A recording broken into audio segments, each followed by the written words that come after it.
Metro and Mega Manila. Give it a quick check. It is now 31 minutes after 8 o'clock in the evening. We are broadcasting live across the city by the bay. Kayo po yung nakatutok syempre. Dito pa rin sa programang EDSA. Kailangan pa bang i-memorize yan? Basic na malulupit na tugtugan. Rock and roll to the max. And we're on right now into the last and final hour stretch ng ating programa. Siyempre, kasama pa rin po, pinangungunahan po yan ni Henyo! Tender, pero Jose pa rin, kagdagarago mo! And yours truly, Diego Bandido! Pag may buhok! Kailangan pa bang i-memorize yan? Basic? Hindi po ako yan. Impostor yan. Siyempre, hindi din mawawala ang napakakulit, napaka-cute, walang iba kundi si Duday. Say hello! Hello po sa inyong lahat po, sa mga angkol po na nakikinig po ngayon. Maraming salamat po sa pakikinig. Binabati ko pala Uncle Diego Bandido, yung mga nakikinig po sa atin. Lalong-lalo na po si Ma'am Haina ng Gold Mine, taka si Sir Orly. At sa mga taga-Gold Mine, pahingi po ako ng bigas. Duday! Mabihirang bata to! Marunong ka ng dumiskarte ah! Nakakahiya naman kala Ma'am Haina at saka sila Sir Orly nang hihingi ka ng bigas. Baka seryosohin nila yan.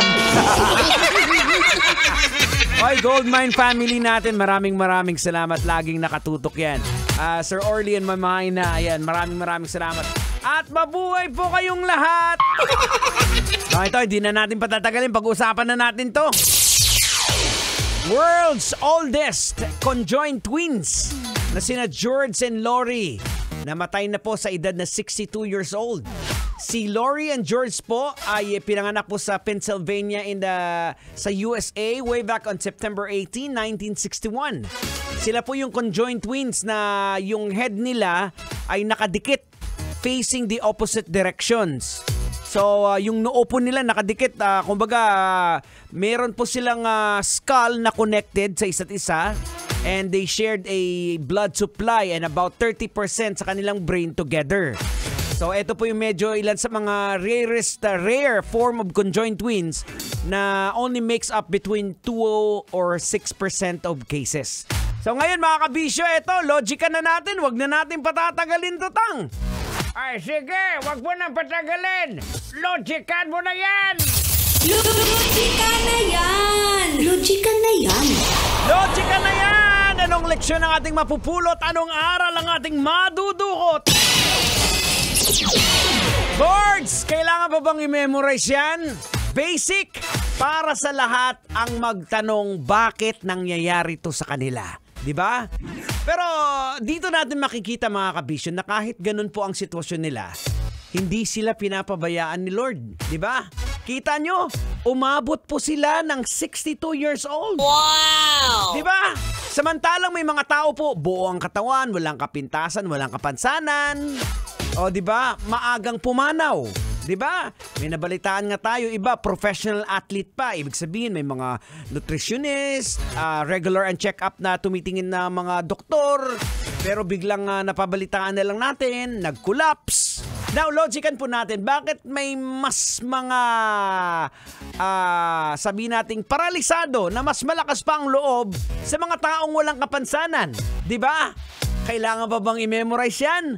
Ang ilang mga taong may kapansanan po ay maaaring magpakita po ng mas matibay na loob o determinasyon kaysa sa ilan po na walang kapansanan.